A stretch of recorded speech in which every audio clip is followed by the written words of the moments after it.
What's going on, guys? The Comics Kid 2099 here, and I have a graphic novel that I want to talk to you about. Black Cherry, written and drawn by Doug TenNapel. Doug TenNapel is a guy, I know I've reviewed at least one of his books before on my channel, but I can't remember the name of the book. I really should have looked that up, but I forgot to do it. I could tell you the rough plot of the book. I could even tell you roughly when I reviewed it. It was about 2-ish years ago, I think, but I do not remember the name of the book. And reading that book, one of the things that really struck me when I was reading that one book that I can't remember the name of was that it had such a strong lean towards a faith-based message. That's not something that you see very often in entertainment these days. Most of the time, entertainment tries to go in the secular route, which nothing wrong with doing that in entertainment, but it shocked me that you had a story that was such a not necessarily religion, but a pro-faith book. I was very shocked to see that.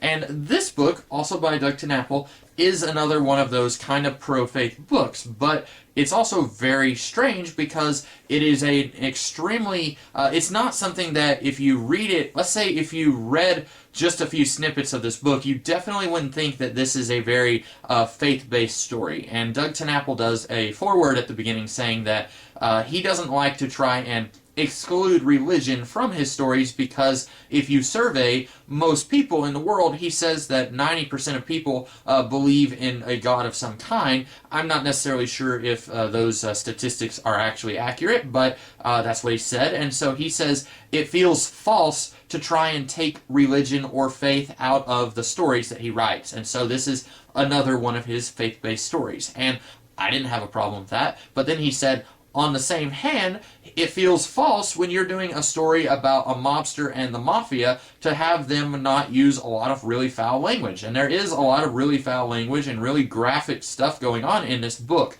And a lot of really graphic language, not necessarily you seeing anything graphic, but they describe something and it's very coarse and it's like, ooh, that sounds really disgusting. There's a lot of that going on here, again, because he said he doesn't want it to feel false. He doesn't want to have mobsters who are saying, well, darn, that bullet just missed the guy that I was trying to kill. There's a lot of swearing going on here, so if you are reading this story or you want to read this story because it's a faith-based story and you're going to be very shocked that it's also going to have a lot of rated R language in it. So it's a blending of almost a Tarantino-esque movie with a lot of really over-the-top violence and really over-the-top language, but also it kind of has this we all need to learn to be nice to each other and there is a higher power message going on in this book. It's a very unusual blending of those two extremes, if you will. And beyond that, there's not a whole heck of a lot to say about it. If you see this book somewhere, this cover is not a great cover. It's a fine little cover. It would be good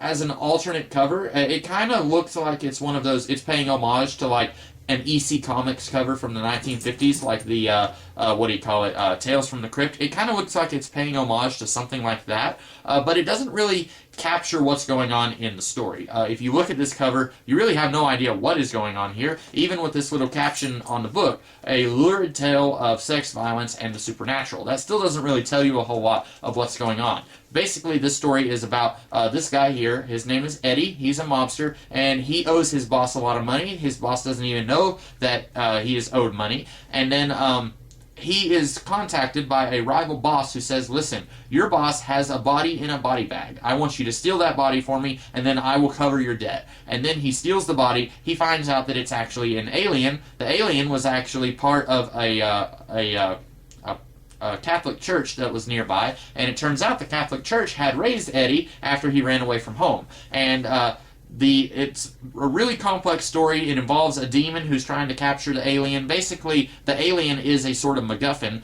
He is a character in the story, but basically every faction in this story, the mob, the demon, and then eventually the Catholic Church themselves, they all want this alien for different reasons. And it's basically just a chase scene, a really extended chase scene where everyone is trying to get their hands on this alien. And all the while, you've got the alien wrestling with a crisis of faith, and then Eddie, who's also kind of wrestling with a crisis of faith. And I'm not going to really spoil how that turns out for each of them. It kind of turns out a little different for each of them, I will say that. But it's a very fun story. Like I said, it's a very interesting story because it's a combination of we have to believe in a higher power and also throwing a lot of really filthy, raunchy language in your face. So if you have a problem with either of those things, you're going to have a problem with this book. And it almost feels like TNAPL is trying to make both sides angry. People who don't really want to read a story about finding faith, they're not going to enjoy this book. And the people who don't really want to read a story with a lot of really hard rated R language, they're not really going to enjoy this book. So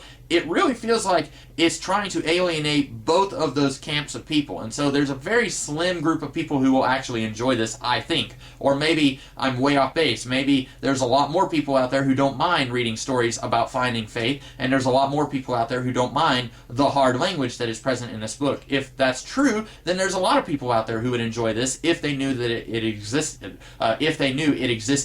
Which that's kind of the thing. I don't really think a lot of people are familiar with TNAPL's work. Other than Earthworm Jim, which is kind of the most famous thing that he's worked on, I don't think a lot of people really know a lot of stuff that he's done. But I think that this is a very good story. I enjoyed it a lot. It's very fast-paced. It's kind of a big story. It looks really thick, but I read it in one night, just in about 2 hours or so. It's a pretty fast-paced story, very high-paced, action-packed, adrenaline-fueled. It's got a lot of stuff going on. There's some really fun characters here, but it doesn't lose sight of the main goal of focusing on the main characters. But there's a lot of really interesting characters here, a few neat little twists and turns, not twists for the sake of twists, but right when you don't expect something to happen, something big happens. It's a really fun story. I would recommend that you read Black Cherry, written and drawn by Doug TNAPL. And those are my thoughts on this book. I hope that you guys liked this video. I hope I was able to point you in the direction of a book that you maybe haven't heard of. And if you liked this video, be sure to like, share, comment, and subscribe. And I will see you guys later in the week with a different kind of video. So I hope you guys like this video. I will see you later in the week with another video. Talk to you later.